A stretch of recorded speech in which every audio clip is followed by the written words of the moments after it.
But I want to tell you something. What disturbs me more than the policy that you call a policy is the rationale for the policy. The rationale for the policy. You set out 4 principles that you adhere to, and then and I will go over them in a moment. Then you say on page 14, we must not become part of South Africa's problem. We must remain part of their solution. We must not aim to impose ourselves, our solutions, our favorites in South Africa. Damn it, we have favorites in South Africa. The favorites in South Africa are the people who are being repressed by that ugly white regime. We have favorites. Our loyalty is not to South Africa, it's to South Africans. And the South Africans are majority black, and they are being excoriated. It is not to some stupid puppet government over there. It is not to the Afrikaner regime. We have no loyalty to them. We have no loyalty to South Africa, to South Africans. Good afternoon, and welcome to the launch of American Voices Against Apartheid, a look at the critical contributions of African American activists to the struggle for liberation in South Africa. Ladies and gentlemen, our host and moderator for this afternoon, celebrated South African broadcast journalist, Nikki Webukija. Hello, everyone, and a very warm welcome to this auspicious occasion as we mark the virtual launch of America's Voices Against Apartheid. I'm your host, Nikki Webukija, and it is indeed a great honor for me to be with you today. America's Voices Against Apartheid showcases the rarely told historical relationships between American and South African activists in the fight against discrimination and segregation dating back as early as the 1880s up to the present day.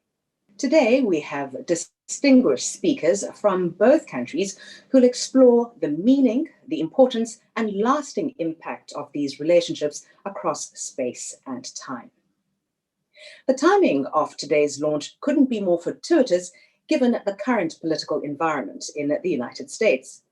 But even more significantly, perhaps today, the 15th of January, marks the birthday of Martin Luther King, undoubtedly one of the most iconic heroes of the civil rights movement and liberation in America and abroad. To officially open our program, though, today, I'd like to invite the project director of America's Voices Against Apartheid, that's Dr. Jean Bailey. Dr. Jean Bailey has had a long and illustrious career with Howard University. She also has very deeply rooted connections with South Africa, particularly the US's anti-apartheid movement. Dr. Bailey, over to you. Thank you, Nikki Way. Good day, and welcome to our esteemed colleagues and guests in the United States and in South Africa. As the project director for this America's Voices Against Apartheid project, and also as the granddaughter of an enslaved American born and raised in the Jim Crow southern state of Louisiana, and as a former student civil rights protester in an HBCU in the early 1960s, I am especially honored to be here today, and also immensely proud to have the opportunity to be at the helm of this historic and very timely initiative. The America's Voices Against Apartheid project is a collaboration of the Howard University Republic of South Africa project, the U.S. Embassy in South Africa, the Apartheid Museum, the South African Embassy to the United States, and our many other partners. Our goal over the next 2 years and beyond is to tell the American story of the global phenomenon that is the anti-apartheid struggle. The struggle that engaged government, corporate, banking, political personalities, artists, social activists, and just ordinary citizens from around the world. A major part, perhaps the major part of this American story is the relationships, political, social, and cultural, that developed between indigenous South Africans and African Americans beginning more than a century ago, even before the establishment of the apartheid regime. It's about the bonds of solidarity and collaboration that grew as each dealt with its respective forms of racial discrimination. It's about the political, educational, religious, and cultural exchanges that bound them together in their mutual struggles against the injustices in the United States and the injustices in South Africa.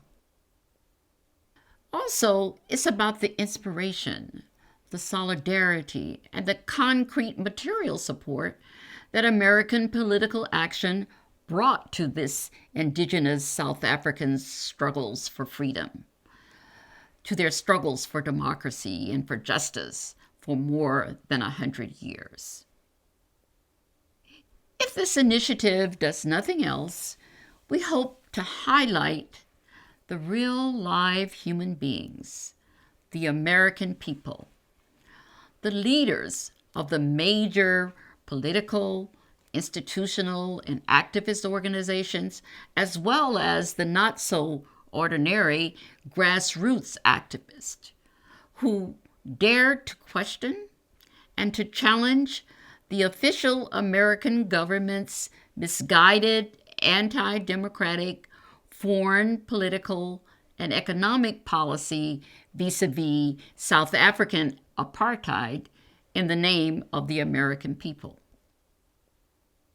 The American people said no to the American government's official representations and took it to the streets, to the banks, to the boardrooms, to the trustees, to the corporate headquarters, to the South African embassy and to its consulates, and to the United States government itself, and said no to apartheid, no to oppression, no to murdering and jailing South African freedom fighters, no to the South African military and police state, and challenged the multiracial South Africa to create a new democratic South Africa.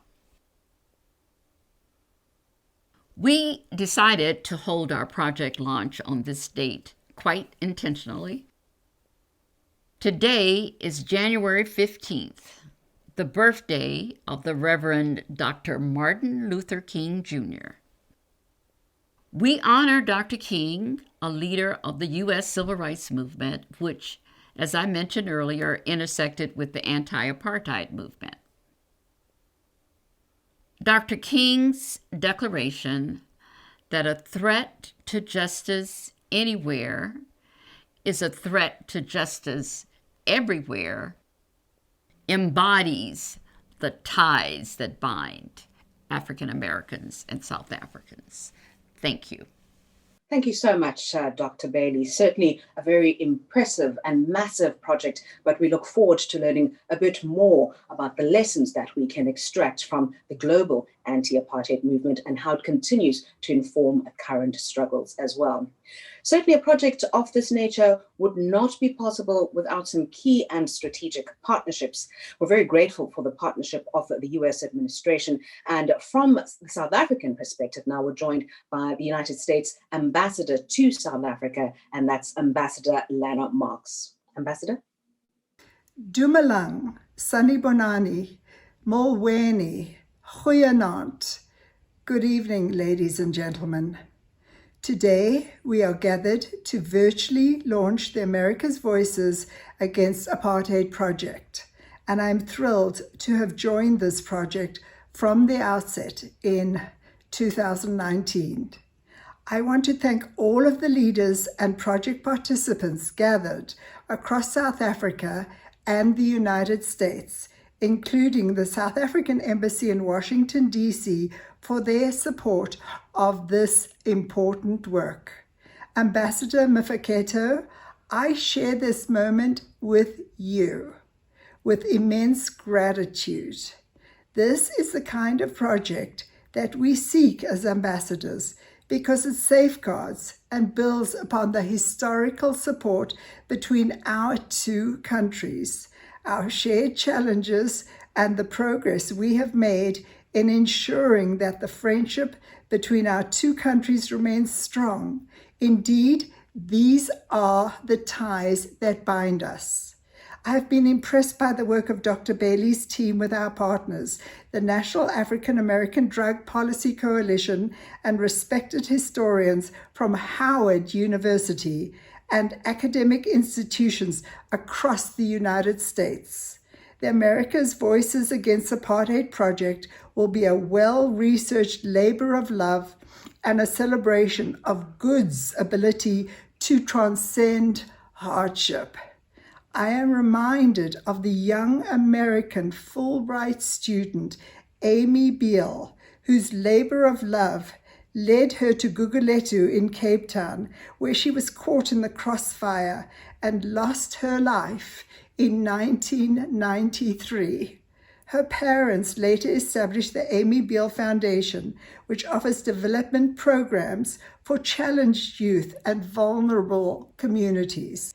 This work in her name lays a firm foundation for future academic progress and provides hope for change. Her name is inscribed at Freedom Park in Pretoria in recognition of her contributions, an American woman who gave her life in hope of making South Africa better. South Africans are likewise committed to making the United States better, as we saw this past year when they used their voices to condemn police brutality in the United States. Our countries share painful histories and lessons learned at great cost to our people. But we also share sacred principles that people are equal before the law and all human beings deserve freedom, respect, and preservation of their dignity. Governments need to safeguard these rights, and citizens need to remain active agents of change and hold governments to account. It is these ties that bind us, that drive the America's Voices Against Apartheid project, and I am honored to add my voice to those urging this important work forward. There is so much to be done. Thank you. We're also delighted to be joined today by the U.S. Consul General to South Africa, that's Heather Merritt. We look forward to your comments, ma'am. Over to you. Good evening to those joining us from South Africa, and good morning to those joining us from the United States. My name is Heather Merritt, and I'm the United States Consul General in Johannesburg. The U.S. mission in South Africa conceived and funded the America's Voices Against Apartheid project to honor and record the efforts of those in the United States who felt a moral obligation to join the struggle against apartheid. In so doing, we honor those who have gone before us, as well as those at the forefront of today's social justice movements, both here in South Africa and in the United States of America. I want to personally thank our implementing partner, the National African American Drug Policy Coalition, and Dr. Jean Bailey of Howard University, who is tirelessly leading this effort to document the close and long-standing partnership between the peoples of South Africa and the United States. I also want to acknowledge the advisory committee of the America's Voices Against Apartheid project, which includes both South African and American citizens. We have the good fortune to be in the company of some of the most spirited and resilient leaders who made significant sacrifices for the greater good of humanity. These people and their bold, selfless actions are what this project aims to immortalize.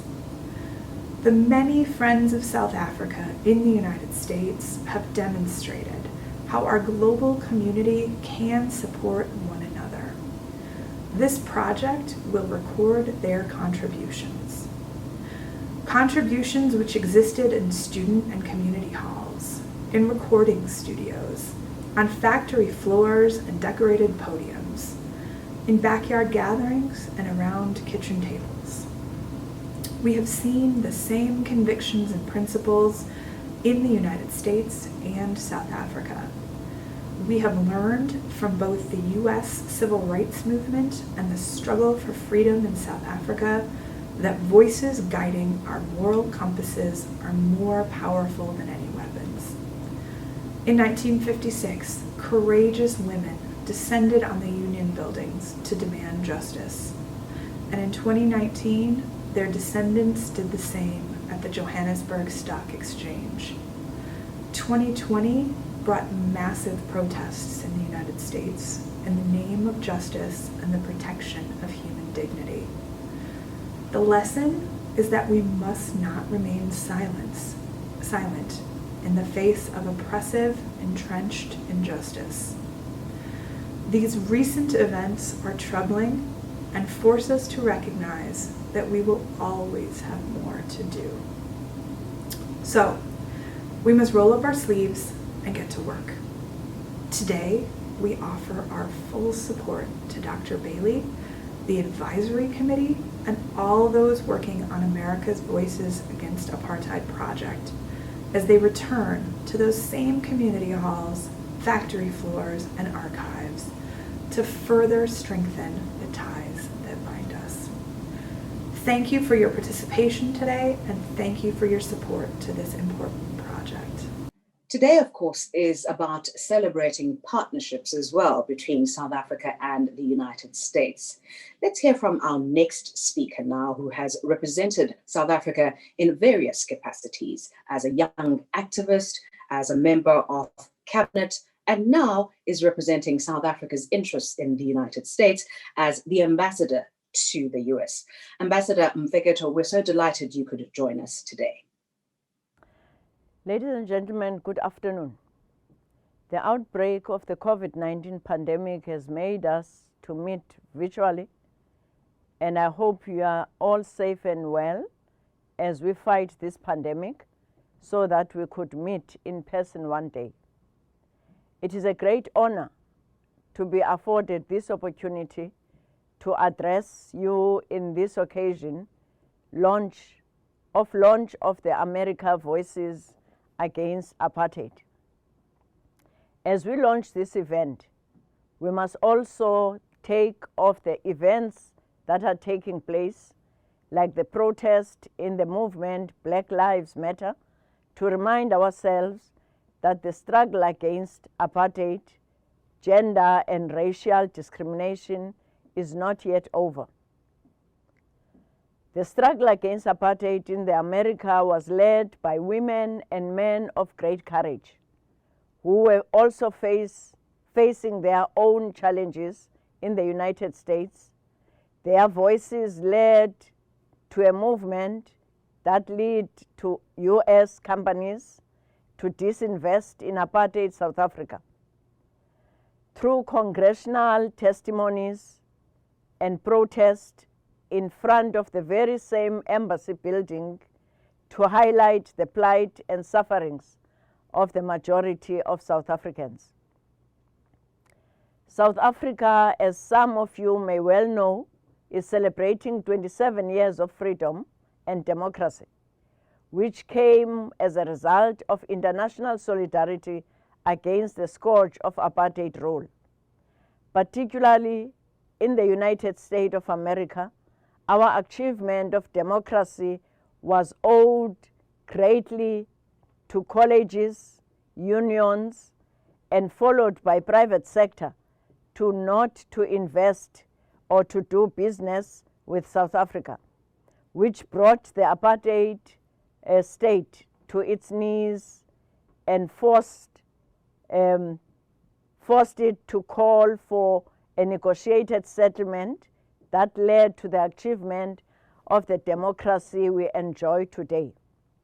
As South Africa, we are looking forward to continued and increased investment and trust relation with the USA.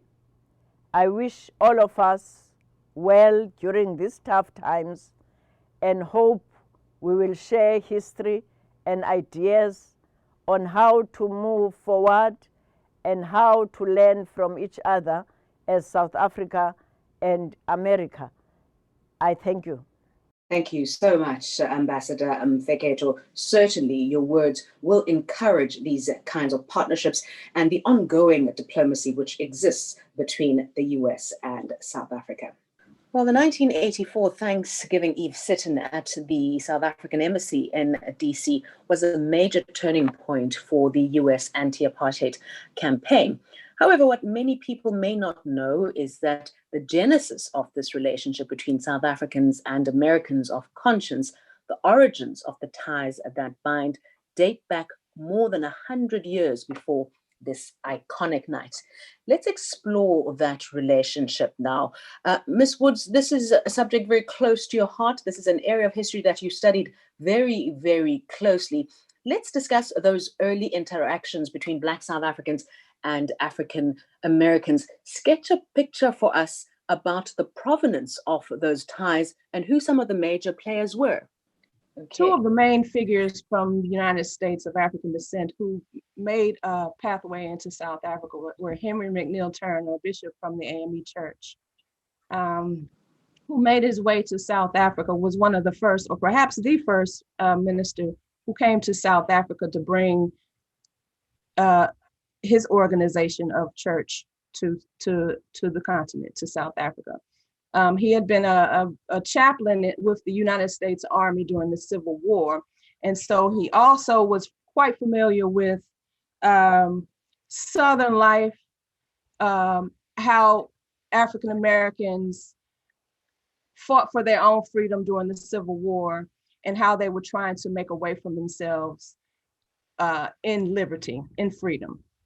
And around this time, Ethiopianism was a movement that was going on with independent churches in South Africa, where South Africans wanted to take more control of their spiritual lives, their private lives, and safe spaces for organizing, which really was secret organizing. And this gave them the opportunity to control schools as well, because with mission churches, there were mission schools. Another person that we have is Orpheus McAdoo, who made a great impact in South Africa when he brought in the 1890s, I think they did a tour in the 1890s, he brought the Jubilee Singers from Virginia. Now, Orpheus McAdoo patterned his Jubilee singers, a choir, and they sang a cappella mostly, after the Fisk Jubilee Singers. So a lot of these developments are coming not only from the churches, the schools, and the plantation, but the HBCUs in the United States. Fisk had its own set of Jubilee Singers, but Orpheus McAdoo was a classmate and a colleague of Booker T. Washington when Booker T. Washington was at Hampton Institute. They both taught there. And so with Booker T. Washington, who had been a slave, Orpheus McAdoo, whose mother had been a slave, the next generation out of slavery wanted to be able to be at the forefront of educating the freedmen. So at Hampton Institute, the Virginia Jubilee Singers were formed. When they came to South Africa, when they toured South Africa, they were dressed in Victorian clothing, but the songs they were singing, when we say Jubilee, we mean celebration, or a celebration of particularly looking toward freedom and liberty. So the songs they were singing were reflective of plantation life, not only just plantation life, but looking forward to freedom, looking forward to celebrating freedom and how to live as free people. And so one thing about the Jubilee Singers is they sang spirituals, what we call spirituals. And some of this is coded language. It's the language that enslaved people used to communicate with each other without people in control of them understanding what they were saying.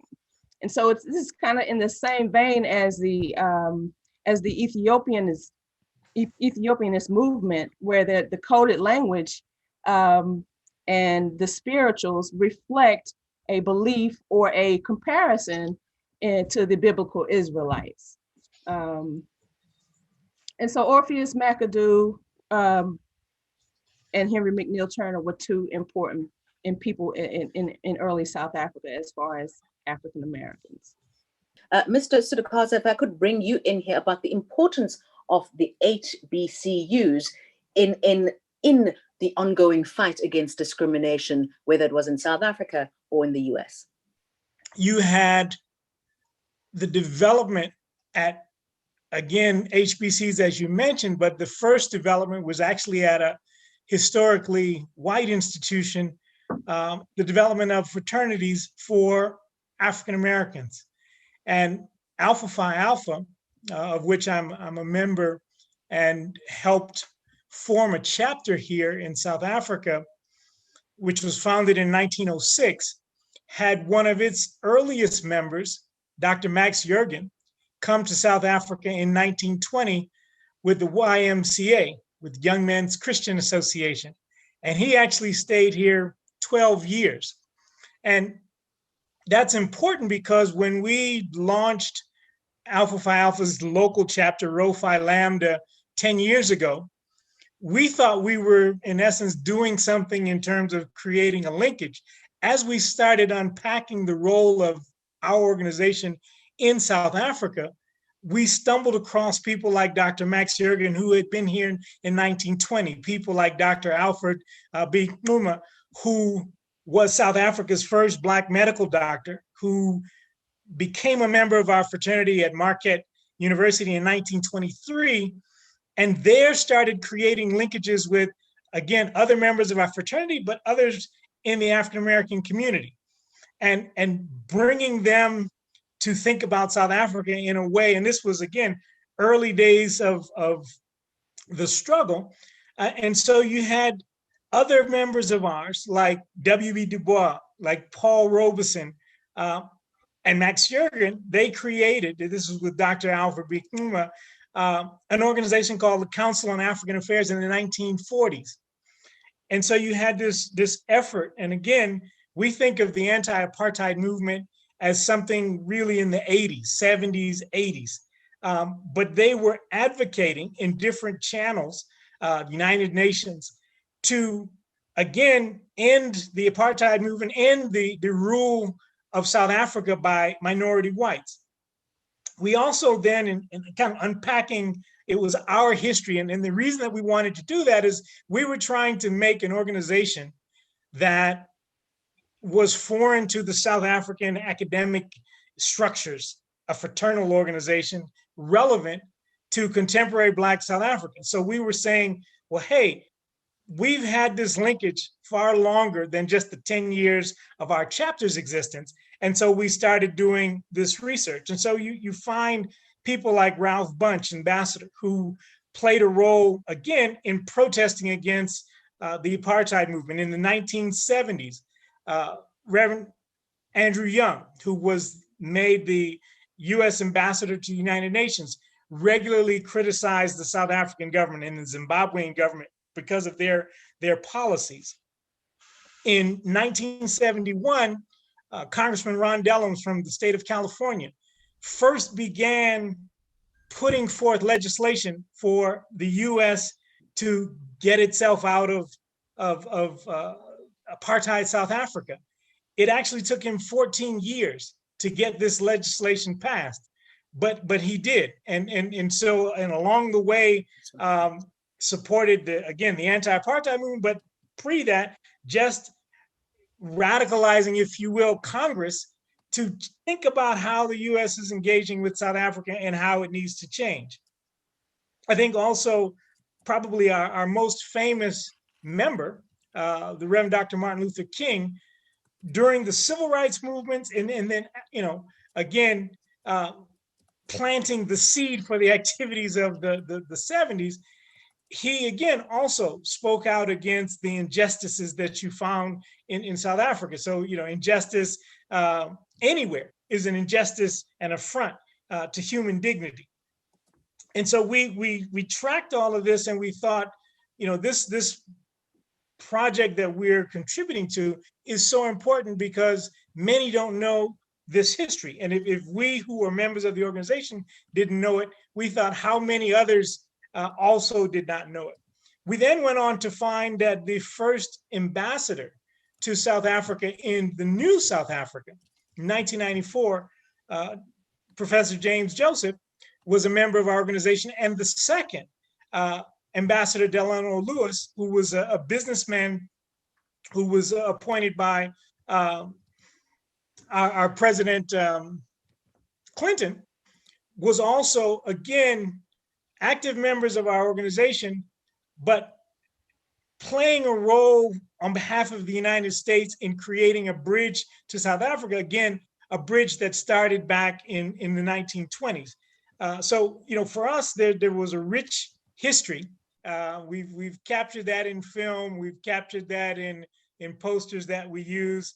And so, again, for us, that journey to support the protest against apartheid was one, and I think it's important to note, that also included Black South Africans going to the United States and becoming members of our organization. And there are other brothers who are in organization now who also have gone to HBCUs, gone to historically white institutions and become members. And that's rich because it also led, at least we feel, our planting of a formal charter here to kind of a next generation of African-American institutions that plant themselves here. The oldest is, I think, is the AME Church, the oldest existing.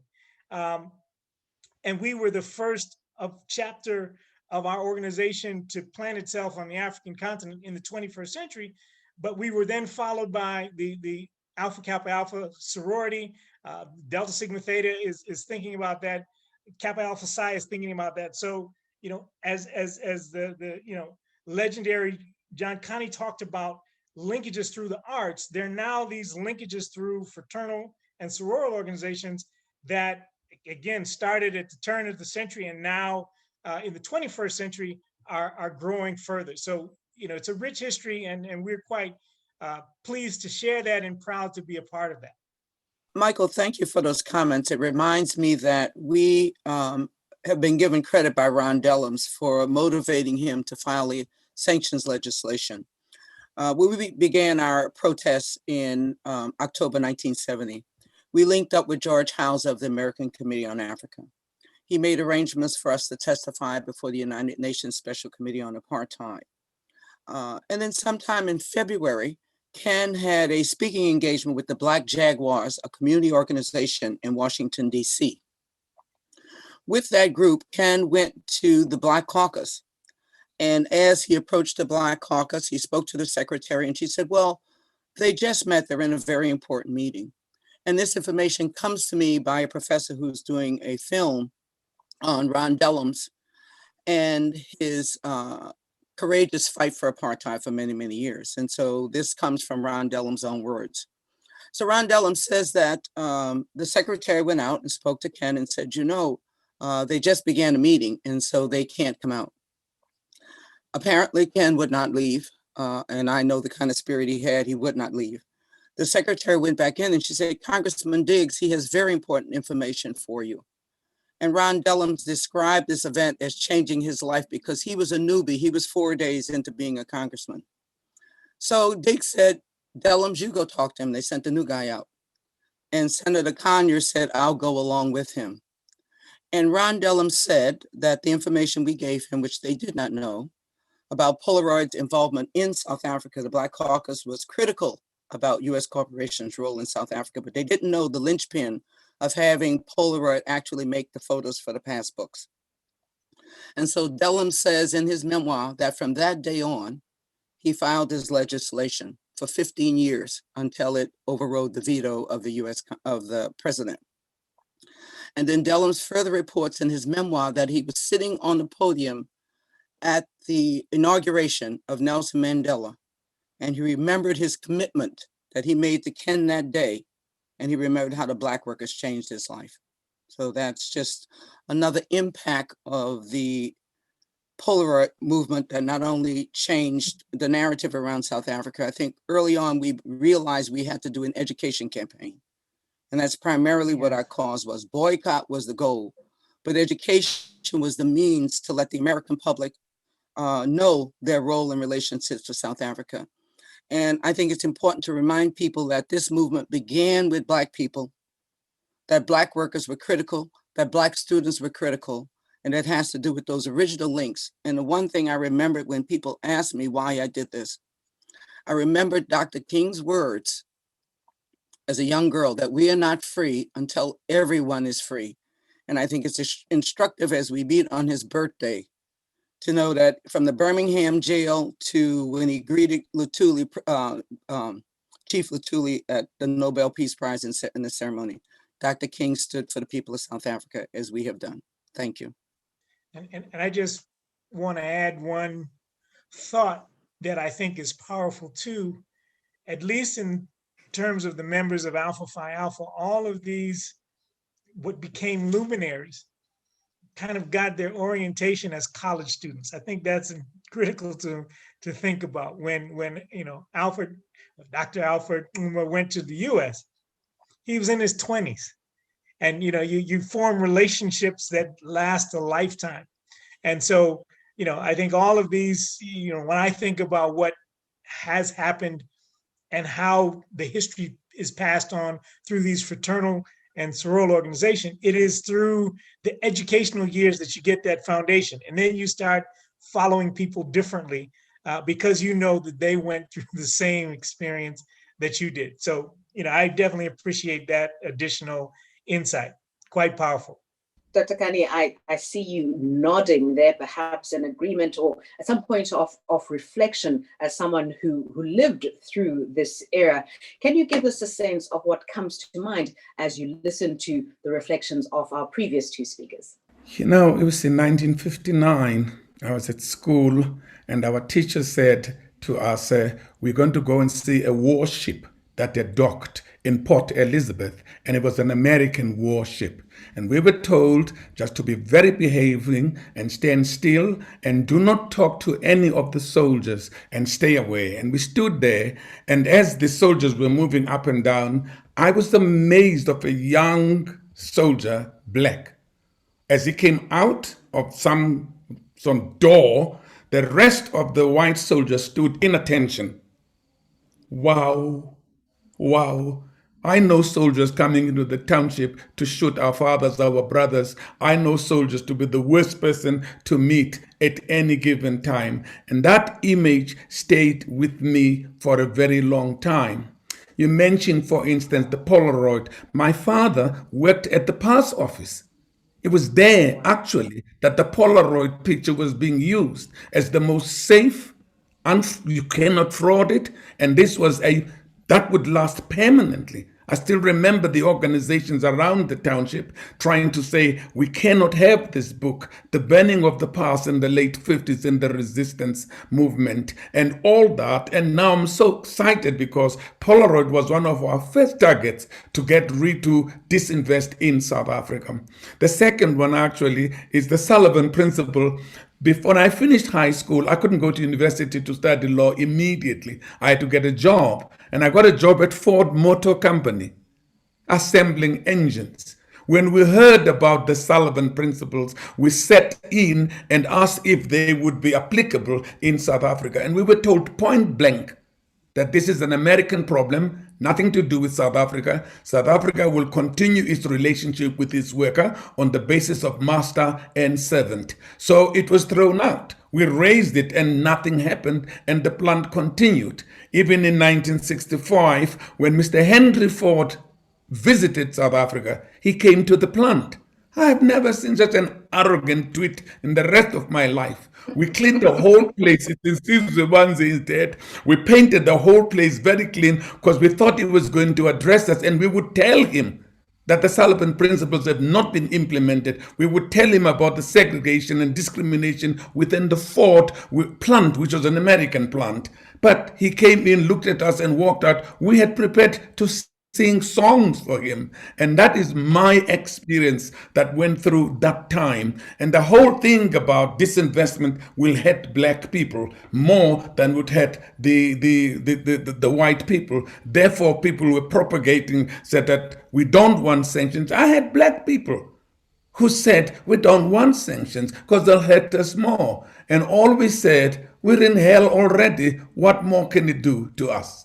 And the few of us that are employed in comparison to the millions that are unemployed, so it wouldn't work. So that just took me back at that time, and I thought, wow, just to hear it from the panelists takes me back to that time when we struggled, and trying to find the voice.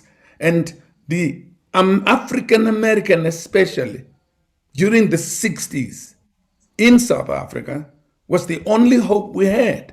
I remember speaking at some function, and somebody said, what do you want us to do? I said, send in the Marines. You do it all the time. Whenever there's problem all over the world, you move in. Why can't the African American soldier move into South Africa and assist us in driving them white people to the sea where they came from? That was a little bit too radical, of course. Thank you. As we all are now, youth. Dr. Kani, that was fascinating. Thank you so much for sharing that. But I also think it's going to be very important and highlights the importance of a project such as this, reflecting stories which perhaps are undertold. And I think this is going to be a great wealth of information and wisdom for younger people to understand these nuances, these intricacies, and these synergies historically between the two countries. When we moved into the theater, and we knew that this was the only voice available now. It was after the 60s of the treason trial. It was after the Rivonia trial and the loss of hope. Everybody was in exile, dead or in prison, or we don't know where they are. Coming from the Eastern Cape, Nico, you know how the movement, that the center part or the heartbeat of the struggle was in the Eastern Cape. It was there that each day we went to two different schools, the one of Bantu education, and then later in the afternoon we had Sis Priti or Comrade Priti wipe up that nonsense and give us the right education. So even becoming an actor and a writer was to use the voice, to use the time to speak, to keep that flame going on. And all this time, we never really had the impression that we would ever go to America. It was in 1972 when we wrote Sizwe Banzi is Dead with Winston Jonah and Athol Fugard, and we took it to England. And there were so many people, even the ambassador from England, from America, stationed in England, came to see the play and said, this has to go to America. And fortunately, when we arrived in 1973, at 74, it was at Connecticut at the at Yale University. And that's when I met Lloyd Richards. And many of being introduced to other political activists in the cultural sector who supported the struggle of South Africa. We found those synergies when we realized what was surprising to us coming from South Africa is that the condition of the African American was far worse than we had imagined, because we thought the problems were solved during the civil rights. We thought that they are now in a better position, but not in comparison with South Africa. We're still struggling to qualify in the definition of a human being. So therefore, our work and synergies and connections with people like James Earl Jones, Sidney Poitier, people like Brock Peters, and Harry Belafonte. We found people like there who were working, Barbara Masagela, Hugh Masagela, people like Letambuli and Caiphas Semenya, who had been there ahead of us, who had spoken about the cultural challenges and how we could work together into bringing a better world. Ours was always focused on, if there's any person anywhere in the world who is oppressed just simply by wanting to air and voice their rights, that became our struggle. It was then that we adopted the African American struggle, and they adopted ours. And I mean, if you go to history up to John Dube, you can go to Mazisi Kunenu, Eskiam Pahlele, you can go back to Professor Khositsile and Malek Ambete. The movement was much stronger. The anti-apartheid movement was much stronger when we got to America. There was sort of a comfortable one in England, which worked very well, but it was really comfortable. Only when you went to the Hyde Park to listen to speeches about what's happening in South Africa. But it was intense in America, which then gave us this hope that, wow, we're now in the situation. 1975, I win a Tony Award for Best Actor with Winston Chona. I come back home, I got arrested. Immediately detained for 23 days in solitary confinement. And this, for the reason was, it was a Tony Award and was a critic review by John Barnes. I hate him up to today. He called our plays the most heavy indictment of the ignoble South African apartheid regime. And that was, I was trying to explain to the security police interviewing me or interrogating me, that I didn't say that. That's the opinion of a journalist. It was not me. It was then that I realized that we have created something much stronger than we ever thought. And as you say, that these relationships are critical even today. Even today, in 1982, I was back from America and I came home and I got an information that I'm on the assassination list. I said, for what? Because I had been in contact with people that are marked as enemies of this government in America. And you're being questioned every day. And one night with my wife driving to see my father, they hit me, 11 stab wounds, left for dead. I survived that assassination and went back to America and continued to work. And that is why in 1995, when President Thabo Mbeki proposed that I receive the Order of Ikamanga for the contribution through the arts. So we've always had this special relationship with the biggest home of Africans in the diaspora, which is the United States. So when you look at what's going on today, I'm amazed and I want to know, where's that spirit? How do we still have these kinds of problems in the capital? The seat of democracy that is invaded and disgraced to the eyes of the world. We hurt more what was happened that day than I believe anybody else in this country who have had this incredible relationship with the American activists at every level. We are more disturbed by what's going on. And we wish we could voice our voices and speak loud to say, we support democracy, we support decency, we support or against this populism that is going in the world, that people could suddenly become a leader by lobbying, not a leader by design and a blessing and ordainment by the ancestors. Fascinating, Dr. Kani. Professor Ramubi, let's bring you in here. What is your sense about what the impact was of those cultural interactions between Black South Africans and Americans? I went to Howard to study for my PhD. So all my degrees from BA to master's degree, even when I was in the history department, I was never taught African history.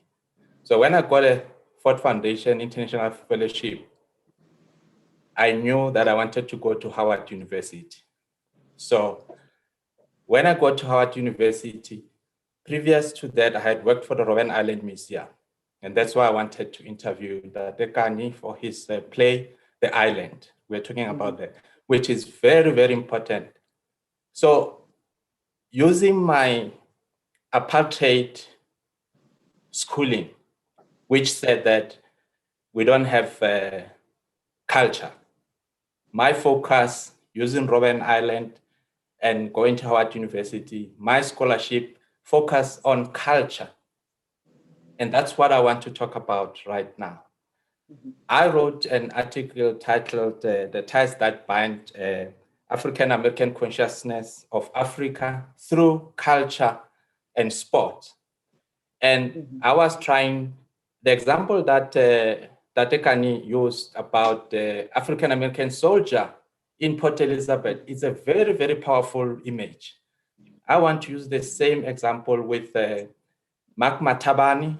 Mark Matabane, who saw an African-American, Arthur Ashe, playing tennis in Soweto, beating white tennis players. That image in the mid-1980s, it was powerful.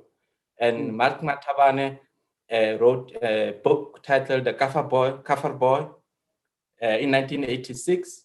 And he continued to have a conversation with Arthur Ashe, African-American Wimbledon champion, a black man, a powerful image. They continued to have a conversation, and he brought Mark Matabane to America, and Mark Matabane in America wrote the sequence to Kafir Boy in America. That's one part. When I worked for this project, the Howard University, Republic of South Africa research project at Howard University, my professor, Professor Harris, Joseph Harris, said to me, Neo, you're from South Africa. And she said, Mama Africa, Miriam Makeba. And Professor Harris said, Neo, Miriam Makeba, when she came to America, 1959, 1960, she is the one through her music that was able to conscientize the African-American community about the struggle against apartheid. That's very, very important, and also Hugh Masekela. The support that Hugh Masekela and Miriam Makeba got from Harry Belafonte is very, very important. It continues to show the ties that binds. Okay, so it's a very, very important.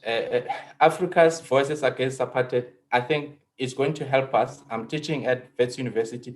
It's going to help us to bring it into the classroom so that the children, who said decolonize the curriculum, decolonize history, they'll be able to see. I'll ask Tatekani to come to class and talk about these issues. It makes history alive. So the point that I want to emphasize is that culture, you cannot really study without focusing on the culture. The last point I want to make is Ahmed Kathrada. When I interviewed Ahmed Kathrada before he passed, who was on Robben Island. On Robben Island, they used to order music LPs, music LPs to play in prison. And Ahmed Kathrada said to me, now I ordered Paul Robeson, and he laughed at me. So you know why I ordered Paul Robeson? He said the apartheid government didn't know that Paul Robeson was an activist. So these ties are so interlinked, and they continue today. Thank you. Thank you so much, Professor. That was really interesting. Let's expand on something you touched on a bit earlier about Arthur Ashe having played here in South Africa. Dr. Thomas, you were and continue to be involved in activism when it comes to sport. Talk to us a little bit about why sports was such an important platform for the anti-apartheid movement. Sports were important because it was often an international coalition coming together to say that we're going to stand against these injustices. One of the key moments was in 1964 when the Olympic Games banned South Africa from competing. And so South Africa, because they would not allow athletes to compete in the national trials together, they were banned in 1964. Then in 1968, the Olympic Games decided to allow South Africa to compete again. And that was a crucial moment because it helped intensify the international pressure, because in the aftermath of the IOC saying South Africa can re-enter, the coalition got stronger, and they ultimately forced the International Olympic Committee to reverse its decision. And so South Africa did not come back into the Olympic movement until 1992. But after the Olympics banned them, then individual sports, cricket and rugby and tennis began to become a part of that. And when it comes to Arthur Ashe, the Arthur Ashe visit to plan the South African Open is really important because it highlighted a couple of tensions in terms of how people should approach apartheid. At the time, the South African Open in the early 1970s was the sixth most prestigious tennis tournament in the world. Some people thought that Ashe should participate because it was important that people in South Africa saw African Americans and saw Americans coming to see them, to check in on them, to say that we're concerned and we're listening.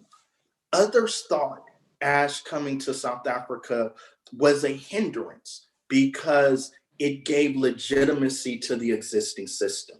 And I think that debate about what was the most appropriate means of addressing this issue, do we engage or do we boycott, became one of the most important debates taking place throughout the entertainment world during the 1970s. To what extent do you think that kind of activism, as effective as it was under apartheid, has informed current protests by people like Colin Kaepernick, for example? I think those earlier forms of activism are instructive because they give us an opportunity to think about context, what works, what doesn't work. But I also think that in some ways they provide these symbols that are easy to understand, that also reach a broad mass of people who might not understand the intricacies of something like the Sullivan principle, but they can see somebody taking a stand. And so what it does is it takes a conversation that might be happening in certain communities and it gives it a much wider and broader audience. Dr. Kani, for many people of my generation, we know you as a great thespian and a director of the stage and a playwright. But for many much younger people, they, of course, would associate you with that blockbuster movie, that amazing and huge success that is Black Panther. How do you see the impact and the importance of the Black Panther in continuing this narrative of the ties that bind not only between Black South Africans and the US, but broadly in the African diaspora, and what specifically the use of our language is closer meant in binding us together? What an incredible experience, and tribute must go to the young director, Ryan Coogler, who was given a story of a comic book story about an African hero, a superhero, and decided that he would use this opportunity to highlight that relationship between the diaspora and the mother continent, and whereby he even instructed the designers and the sets and costumes to look at a representation of African diverse cultures. He wanted an image on that screen that any African anywhere, or African American or African in diaspora, would be able to say, that is me. And therefore, when we met, first before, of course, I met Chadwick Boseman when we were filming Captain America Civil War. I walked on set and I was introduced to all the principals, and suddenly he comes over and he says, Molo Baba, which means, how are you, elder? And I said, whoop, where did you get that? So now I was filming in South Africa and I heard them speak the African dialect in the Western Cape. I said, is it close? He said, yes, that's exactly. Then there was a scene after Scarlett Johansson leaves and I'm speaking to my son and I'm saying, I haven't seen you for a long time. I miss you. It's in English. Then I asked the director, why can't I say it in my language? We're both Africans. And you want us to believe that Wakanda is a country in Africa that was never colonized, but is so developed that it is a space project that they visit other galaxies and they develop a vibranium resource that is more powerful, but used positively. It could make a nuclear bomb and wipe out all these other silly countries in Europe, but they do not use it that way. They use it to assist the development of their own people. The director agreed, and then we began to teach him a few words that we could meet together. And when I arrived on the set of the Black Panther, it was an all-black cast, all African cast, with a few, and the mandate from Ryan Coogler and Chadwick Boseman said they gave Spike Lee an opportunity to do Malcolm X, but they screwed him because they made him run out of money, and they didn't give their hearts into it. It was almost a response to, why doesn't he get a blockbuster? A couple of years ago, when Steve McQueen won the Oscar, it was almost like a gesture. The following years, there was the non-recognition of people of color in the Oscars themselves. And yet the chair of the Oscars is an African-American woman. And all these issues were being discussed, that this was an opportunity for us to give the world that Africa is not just a dark continent. It is a continent of the beginning of culture and the origin of humanity. So now to get a director who speaks like that, and we're here, we're well paid, all of us, was incredible for us. And as we shot the movie, scene by scene, I had to give everybody a line or two, and then a little bit there and a sentence, so that we are as authentic to being African as we can. The movie opened, it became a phenomenon. It became a movement. I was invited in Burkina Faso and Ouagadougou to be there on the opening night, and Africans there, parliament, president, the mayor was talking about something done across the Atlantic, a collaboration that bridged those ancestors that are lying with mouths gape at the floor of the Atlantic. Now the sons of this side of Africa and the sons in the diaspora are working together. When I was in Accra, that was again the opening of the souls that were lost in the Atlantic. We did a ceremony with the Black Panther to open the window so there could be traffic intergoing between. And of course, we even set up the HACSA, which Heritage and Cultural Society of Africa, which is based in Accra, which again encourage this collaboration, this working together. Imagine a little child in somewhere, Zoom, somewhere in Zimbabwe, somewhere in Nigeria, in the middle of nowhere, when the Black Panther takes the mask off, it's not Spider-Man. It's not a white person. It's me. And that became the most powerful image that Chadwick, in his last few days, gave us as a gift to the African cinema industry, not even that, to the cultural preservation of us. As Letta Mbuli said in one of his songs backed by Canon Adderley, is that sekumi kamakhulu aman eminyaka sahlukana sidibene ngenxeba yezinyanya. Says the meaning that it's been 400 years since you left me, my brother, and disappeared into the ocean. I'm meeting you now, and thank God we still look the same. We still look like each other. And those are the ties we continue. We fed, for instance, even with the movie The Roots, it also created that, it was a long time after Roots, that there was a project that spoke so strongly in the essence of being African. You're an African. If you were born in America, I'm not interested in the location of your umbilical cord because the next maternity ward was there. You remain as an inhabitant of this continent.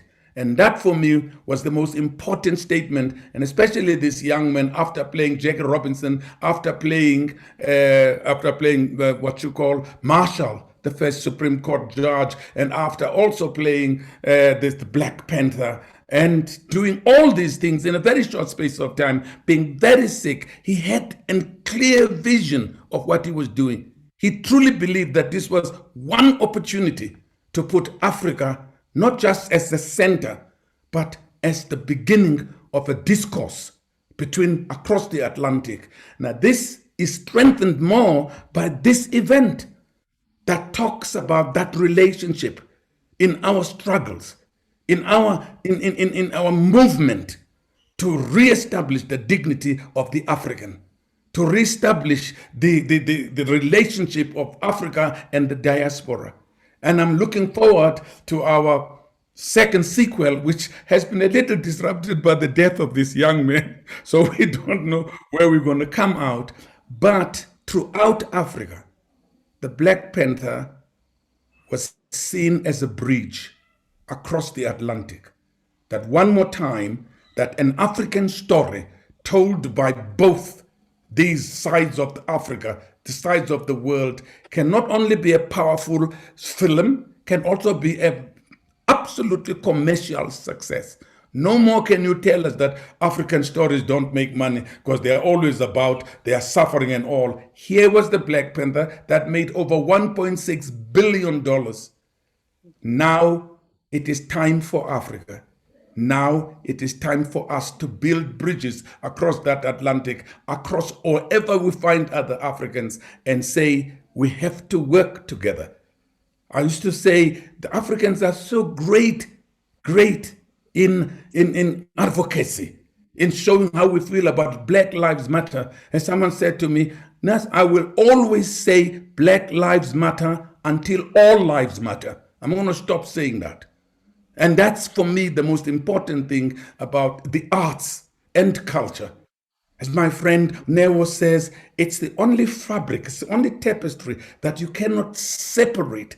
We are who we are because we're Africans. And this is why it's important. It is important we continue these synergies. We continue this working together. We continue leading the discourse and the dialogue for a more humane and a more human society. Professor Ramobi, I don't know if you would like to perhaps build on that, because it was you who brought us to this point about the importance of culture as a part of the ties that bind us. Looking at the Black Panther and the resonance that it had across Africa, as Dr. Kanye said, across the broader African diaspora, and particularly in the US as well, were you surprised at the impact that it had, or were people, or was the world hungry for that kind of message? I'm so overwhelmed by what Dr. Kanye has said. Mm-hmm.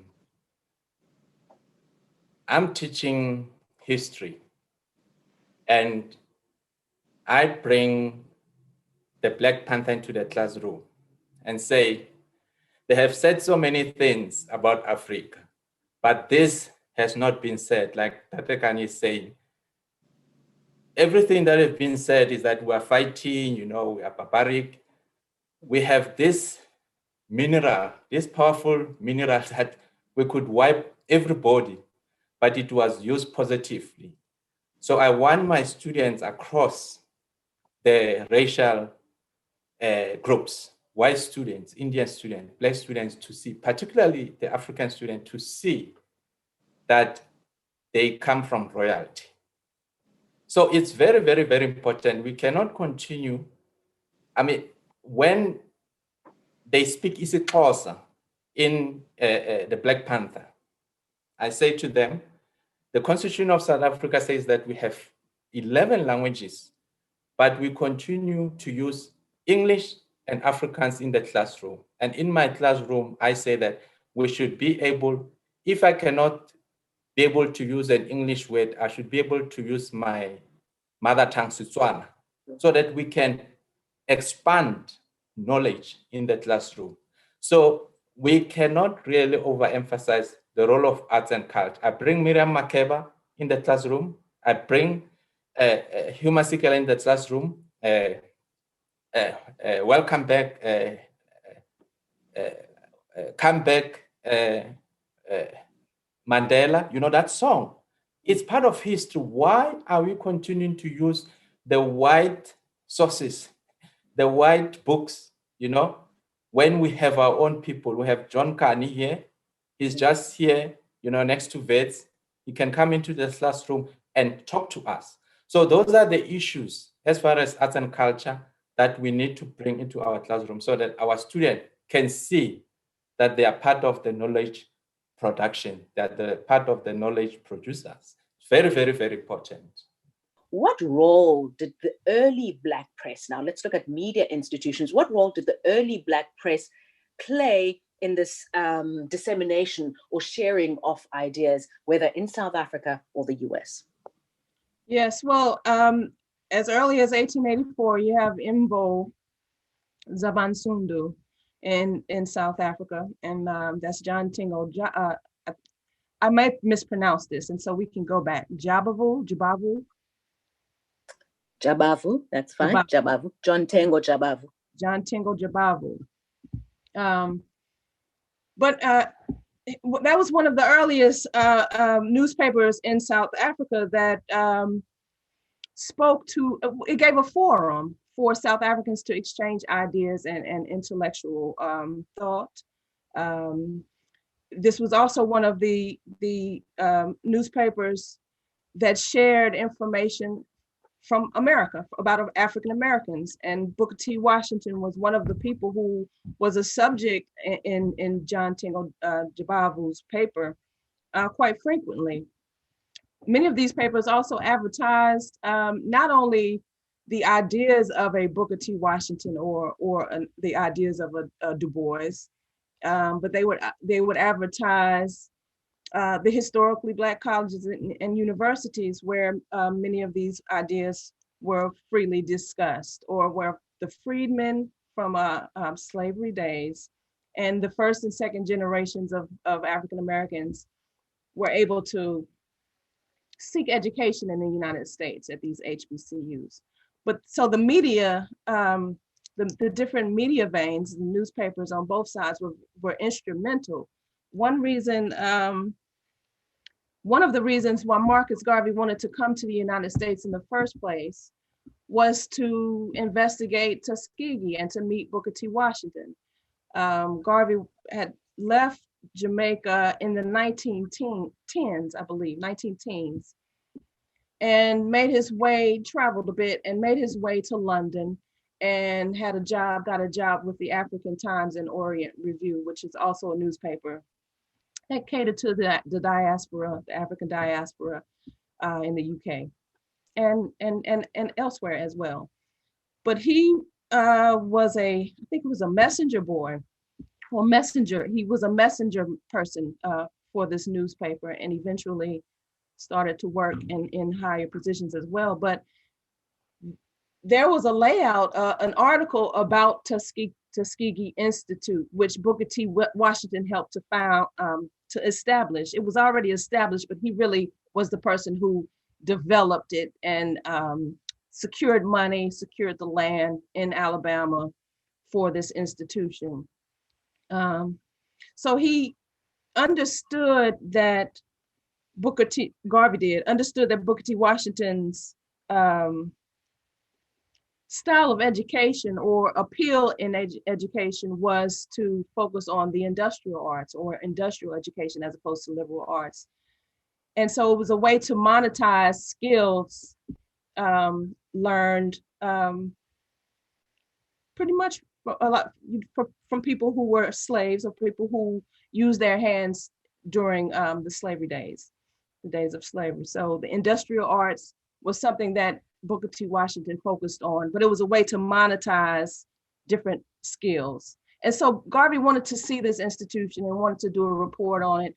He didn't get there before Washington passed in 1915, but he did make his way to Tuskegee after he had moved to New York, to Harlem, and had started a lecture tour across the United States. So he met with Tuskegee's second president, which was Moton. So the point in me saying all of this is through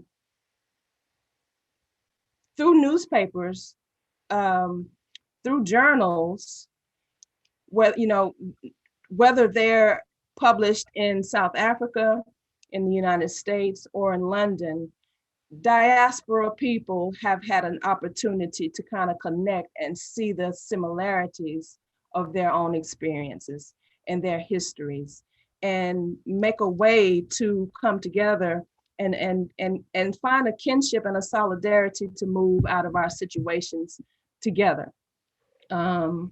So Booker T. Washington's ideas were in South African newspapers. Du Bois' ideas were in South African newspapers. With Turner coming and establishing different branches of the AME Church, and the AME Church was also instrumental in setting up HBCUs. With the Jubilee Singers coming from HBCUs, these these were paths that made way across the continent, a transnational relationship between South Africans and African Americans. One thing also to note about the media, particularly in the United States in these early days, with industrial education, many HBCUs had printing presses. I know Howard University had an industrial department. Their printing press ended up becoming Howard University Press, which published books, was a way to publish books for their scholars, for their faculty members. And so with the industrial education, media skills, journalism skills was something that also came out of HBCUs. And so it's very important that the media was another way to control an outlet for thought, action, organization, and connection on both sides of the ocean. So while the protests at the SA embassy garnered a lot of media attention at the time and created a lot of awareness about what was happening in South Africa, that in itself did not significantly move the needle as much as this very important campaign that we're going to focus on, and that is the divestment campaign and the impact of college students putting pressure on administrators to withdraw their funds from US companies doing business in South Africa. Now, as we know from the anti-apartheid movement here and the fight against discrimination, women have often been at the forefront of those struggles, have been integral to that fight. And our next speaker is one such example. We're joined now by Caroline Hunter, who was at the forefront and was one of the founders of the Polaroid Revolutionary Workers Movement, which had a huge impact in leading that divestment drive. Ms. Hunter, thank you so much for joining us, and we really appreciate your time and your insights. Take us back to what that movement was about and what its impact was. Yes, my story actually begins in New Orleans, segregated New Orleans in 1961, where I was a high school freshman at an all-Black Catholic school. And I had a rare lay white teacher who taught us about Cry to Beloved Country. As a student and as a child, I grew up under segregation. So we had Black everything, but we knew the kind of restrictions that we faced both legally, physically, and politically. And I rode across town on segregated buses where a Black person had to get up to give their seat to any white person who demanded it or who wanted it. So when I read Cry to Beloved Country, it resonated with my segregated life. I was moved deeply, so deeply as a student that I have the math book, my sophomore math book, where in the back, I have a quote from Cry to Beloved Country. And I used to recite it to my family and friends. I think I probably bored them a little bit with it. So we were barely involved in civil rights as students. We went to the local Dairy Queen or so and ordered food, asked to sit inside. We ordered at the colored window. And when we asked to sit inside and were denied, we'd walk away. That was my only involvement. 10 years later, after being recruited as a research chemist to the Polaroid Corporation, where I integrated the color lab professionally, I visited a coworker in the headquarters in Cambridge, Mass, up the street from where I worked. And there we saw a mock-up of an ID card made for South Africa. And when Ken Williams looked at it and said, wow, I didn't know Polaroid was in South Africa, I remembered all of the stories from Dr. Valder, Mr. Valder. I remembered the South African pain, and I responded, I know that's a bad place for Black people. So we went home and we went to the library and we looked up South Africa. And the more we read, the more we were shocked and horrified that our labor was being used to oppress our fellow Black brothers in South Africa. We read, we shared, we researched. We learned about the Population Registration and Control Act.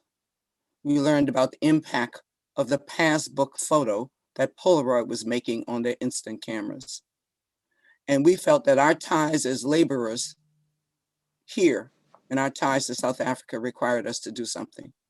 So we organized the rally, and prior to that rally, we sought out in the community to find a South African.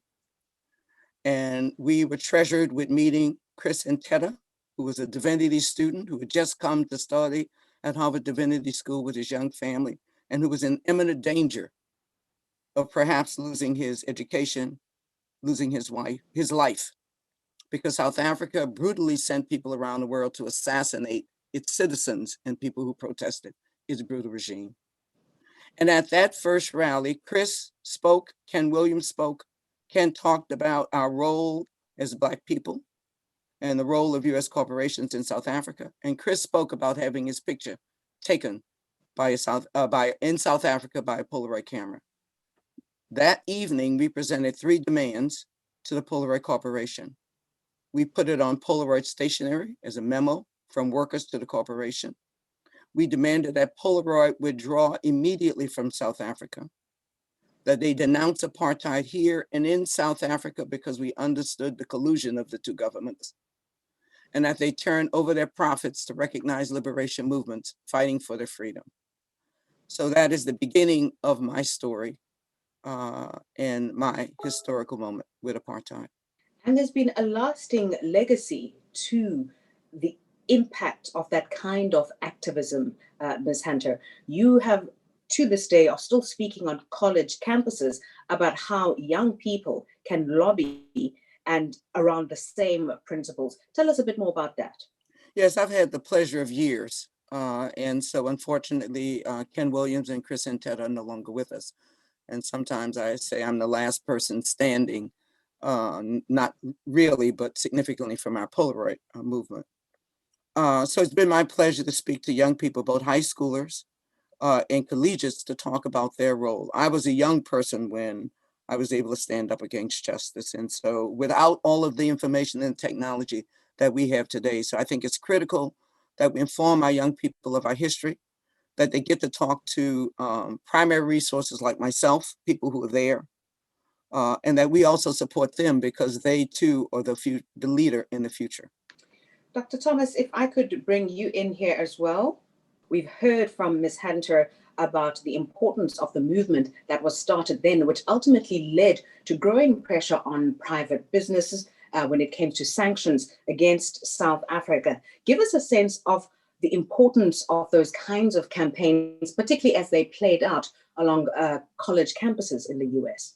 Those campaigns were really important. There was a debate going on within the United States, particularly as people began to see that some action needed to take place.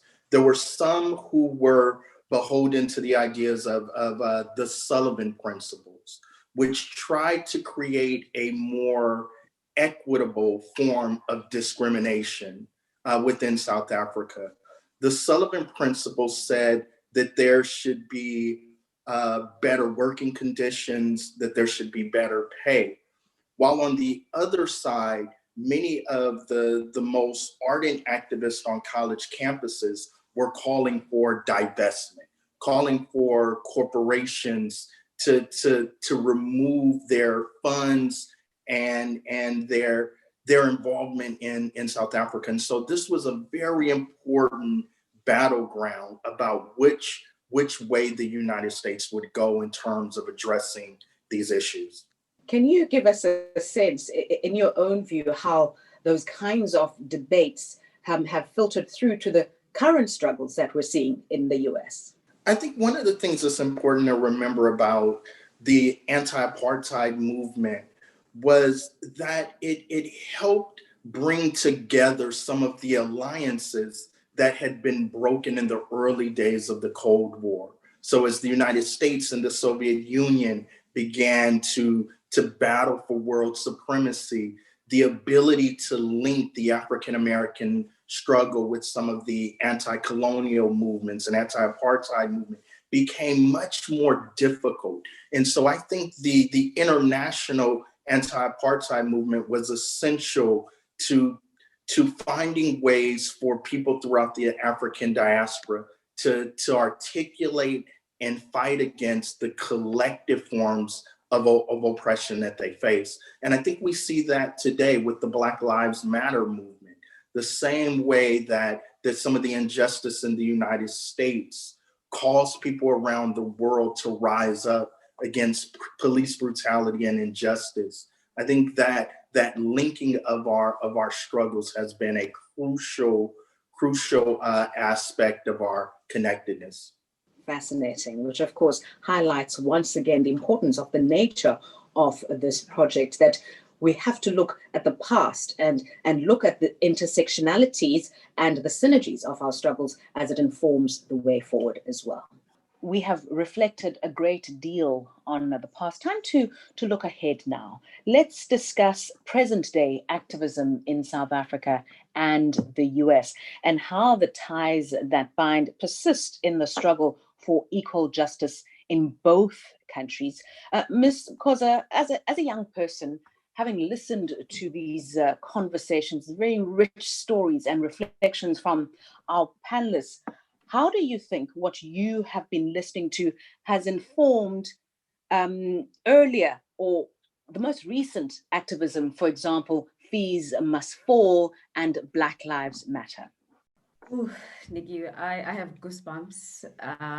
Definitely do not feel worthy of this space, and feel very privileged to be sharing a platform with people I grew up looking up to, and also just listening and taking in all these stories, and also feel a bit of pressure, asking myself, what is it that I'm doing with the space and the time and the resources that I have to liberate my people? Because Black people in South Africa, yes, we are liberated, but we don't have economic emancipation. And without that, you can never fully say you are liberated.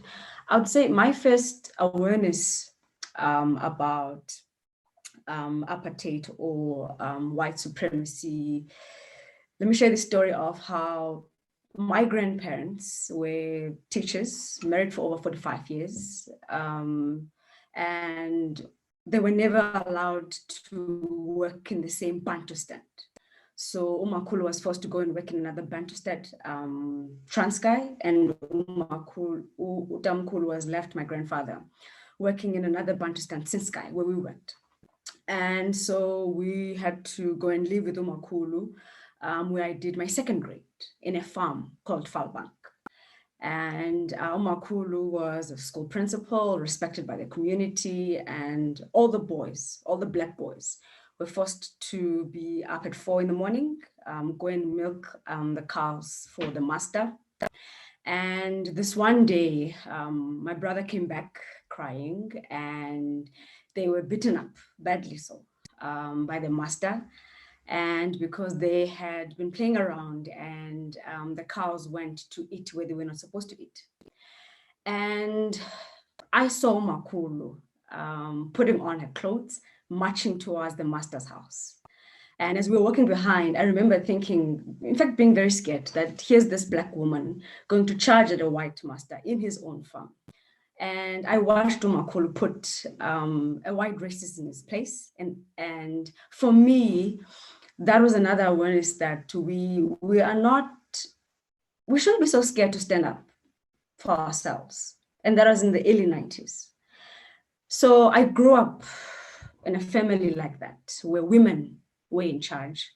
Black women were leading in communities. I think it's very important when we tell our story to not necessarily just highlight the Black man. It's very easy to, because of the Rivonia trialists, they went to Robben Island, but who stayed behind and took care of the families when the men were arrested? Who stayed behind and took care of communities where these men were arrested? And you cannot even begin to speak about fighting for apartheid in South Africa, and you do not mention Umamu Nomzamo Winnie Madikizela Mandela. You have missed it totally. Umamu Winnie, when Nelson Mandela and the likes were in jail, when Otato Tambo were in exile, one woman amongst many stood and ensured that the name Nelson Mandela is not forgotten. People might have not seen his picture for some time, but they remembered the name. They remembered the name because Winnie Mandela stood and fought.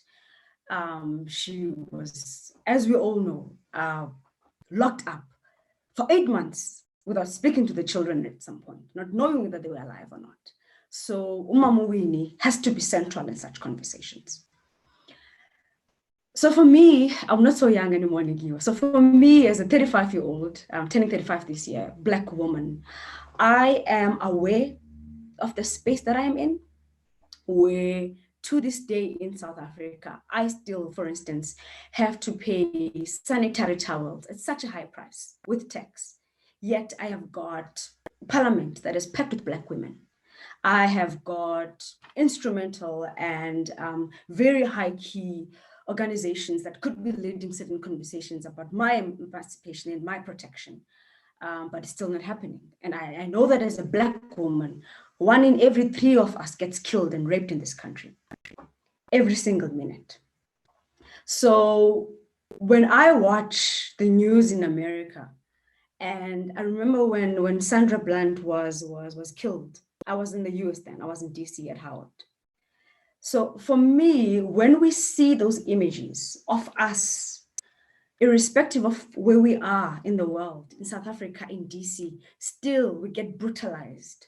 The violence against Black bodies, for me, it's sort of, one, it depresses you a bit because you wonder what is that we did for us to always be constantly fighting for our space, fighting for our voice, and fighting for our freedom. But at the same time, it gives us an opportunity to connect with our sisters across the oceans, to learn from each other and for each other, for Black women to be fully free, for Black women to be fully protected. We have to do it, unfortunately. And in South Africa, we have learned that the hard way. We have learned that because our courts at times are not treating us the way we should be. And even our own legislature at times. So we have to stand up for ourselves. So I grew up highly influenced by the American culture. I grew up in Living Color. I grew up on The Fresh Prince of Bel-Air. I grew up seeing these images of Black people that I was not seeing where I was growing up in. And it enabled me to imagine a life out of the community that I was living in. Yes, we had TV sitcoms, It's Good, It's Nice, and all, but there's a particular lessons that we got from the sitcoms or TV productions from America that we were not getting from here. And I was able, as a young Black woman, to identify myself. Seeing, for instance, Oprah producing and hosting by far one of the world's most iconic TV shows was something for me. For a moment there, I thought I wanted to be like you, Nikki, and be on TV and be like Oprah and you, because that was representation for me as a young Black woman. Very salient points that you're making, and which I think, in fact, many of the contemporary struggles that we're seeing, such as Black Lives Matter and Fees Must Fall or Roads Must Fall, brought into sharp focus the issue of intersectionality and also the role of women specifically being at the forefront. Because it isn't that women didn't play a role. As I said to Ms. Hunter earlier, women had always been at the forefront, but it always depends on who is documenting the story, who the storytellers are, that women are written out of those narratives. Ms. Woods, let's bring you into this discussion now. The lasting impact of the solidarity and the activism that we saw as part of the anti-apartheid campaign and the solidarity of American citizens. Of course, we must always be mindful that it was civil society that was at the forefront, not necessarily the authorities. What are the lessons that can be learned by these current movements that we're seeing in both our countries? That's an excellent question, and Sister Coles brought up some really important points about women and their role in this history as well. First, I think we need to look at and never ignore the trajectory of Rosa Parks and how many different movements and areas of the country she was an activist in, how many communities she affected and led and inspired. She was at the embassy in 1984, 1985, the South African embassy. And it was when she joined the demonstrations that a lot of attention was brought to the daily protest at the South African embassy that lasted for a year. But she started her activist work back in Montgomery, not on the bus, not in the bus boycotts. That was a prominent moment for her as well. There were also women who led bus boycotts in South Africa, which is another parallel. But what Ms. Parks was doing was investigating women who had been assaulted by white men in the South in Montgomery. And so she was doing this for the NAACP. So these just, what Sister Koza has discussed, just brings around a lot of different points that need to be made. So the trajectory of a Rosa Parks, we owe a lot to her. There were also women at the forefront of the Free South Africa movement, which was developed from the protest in front of the South African embassy, who had been organized before Trans-Africa was organized or established. They were educating, as Ms. Caroline Hunter described. You have to educate the public about what is apartheid, the American public. You have to educate the grassroots. What are the parallels? What can we do as Americans to address some of these things that are happening in a country so far away from us, and what their similarities? So before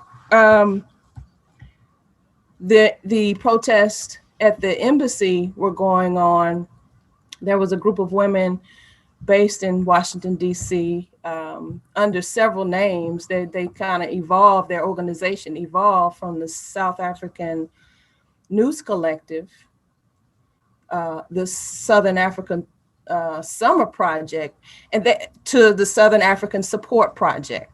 These women were from different sectors in D.C. One was at the African Studies Department at Howard.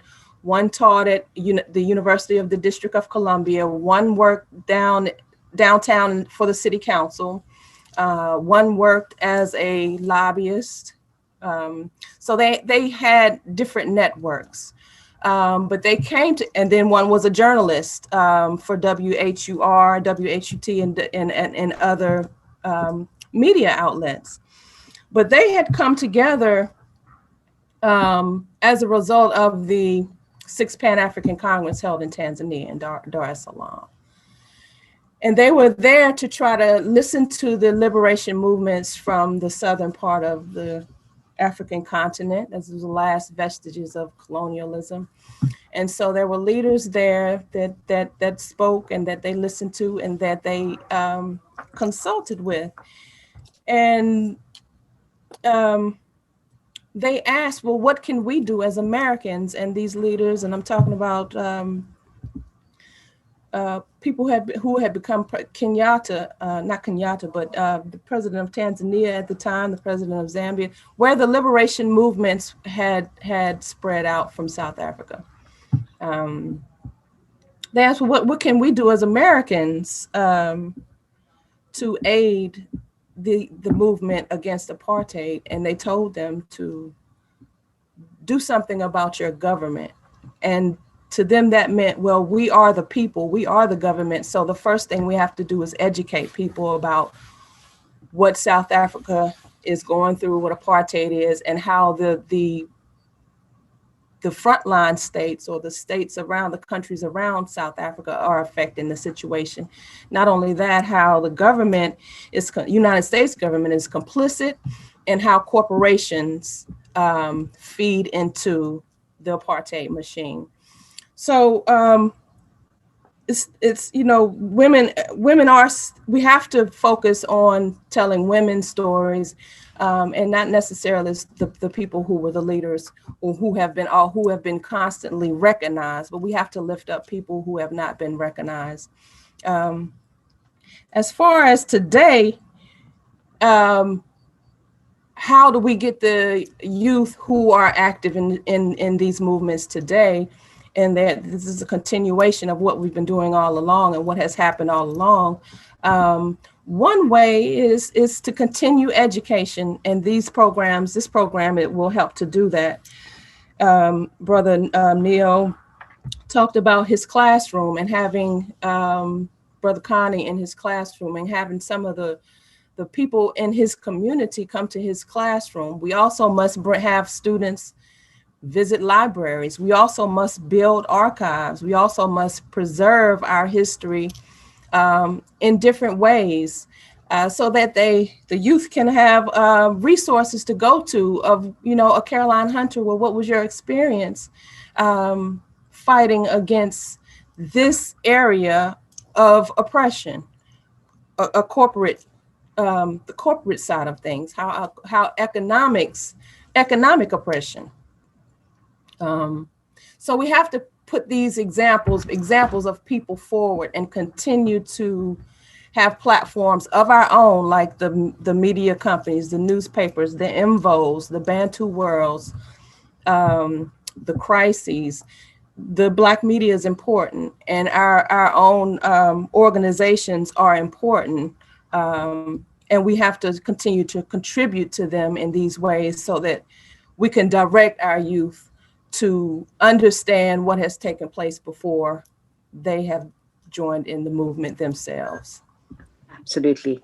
Ms. Hunter, I think we're going to leave you the last word on this point about your parting shots, your wisdom, and the takeaway and the key lessons for young activists today. Mm-hmm. Well, I want to certainly thank Sister Koza for her words and that history, and I appreciate you raising up Winnie Mandela. During our campaign, we went from the Polaroid Revolutionary Workers Movement. I then went on with a group of women who organized International Women's Day events in the greater Boston area. And from that event, I organized a diverse group of women, Black and white women, as a collective, and we produced a pamphlet called The Lives of Black Women in South Africa, Winnie Mandela in the Lives and Struggles of Black Women in South Africa. We felt that if we can engage the women's movement in the anti-apartheid movement, we would make far greater strides.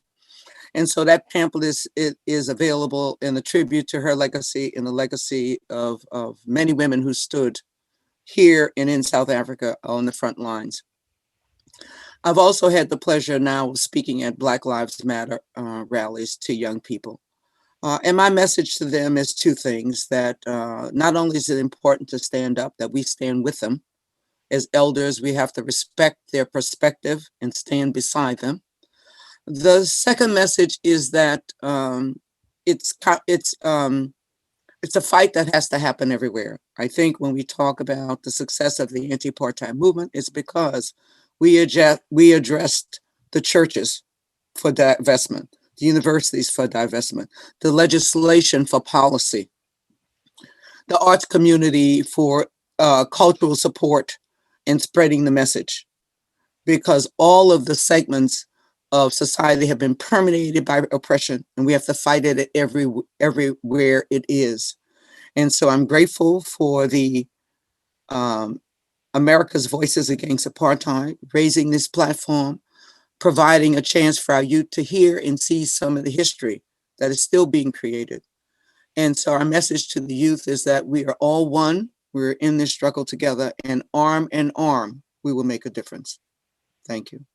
Thank you so much to our esteemed panel for sharing those really thought-provoking reflections on the ties that bind, connecting us all the way back from the 1880s to the present moment and the current struggles that we face in both countries, and the continuing solidarity and the lessons to be learned. It certainly has been enriching and illuminating for me, and I'm certain all of us have learned a great deal.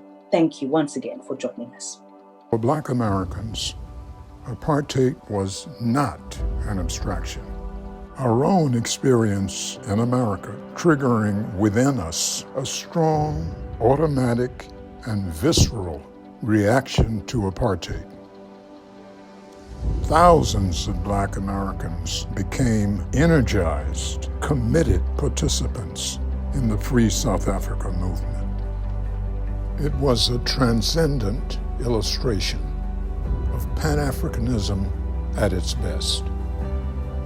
I must stress, however, that thousands of non-Blacks of all ages and classes became energized, committed participants in the Free South Africa movement as well.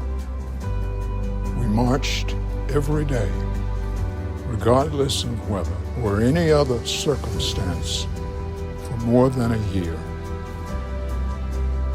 There were many Black Americans who were key to the success of the Free South Africa movement.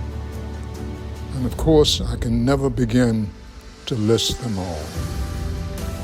Most importantly, the thousands of African Americans whose photos never appeared in the media, whose comments were never sought by the press, but who took time off from work and school, who made arrangements for someone else to care for the children so they could join us to help to bring an end to apartheid. To them, we will be forever grateful.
It is with the shadows of night, when the sun comes and goes, the moon comes and goes, that we ask in weary voices, which fall into the depth of the gulf, how does it feel to be you?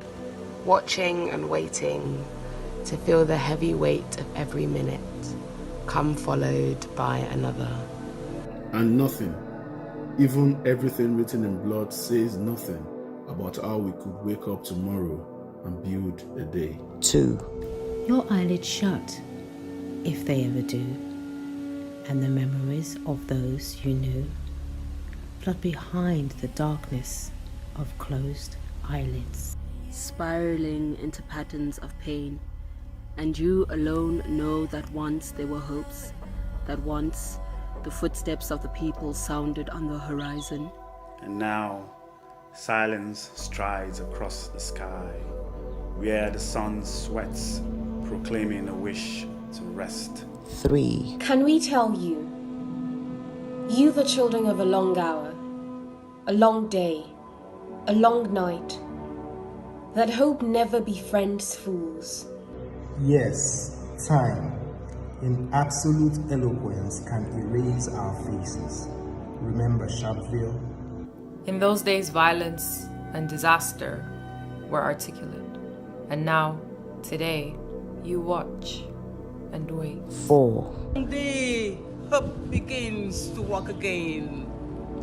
It whispers about twisted corpses that we saw.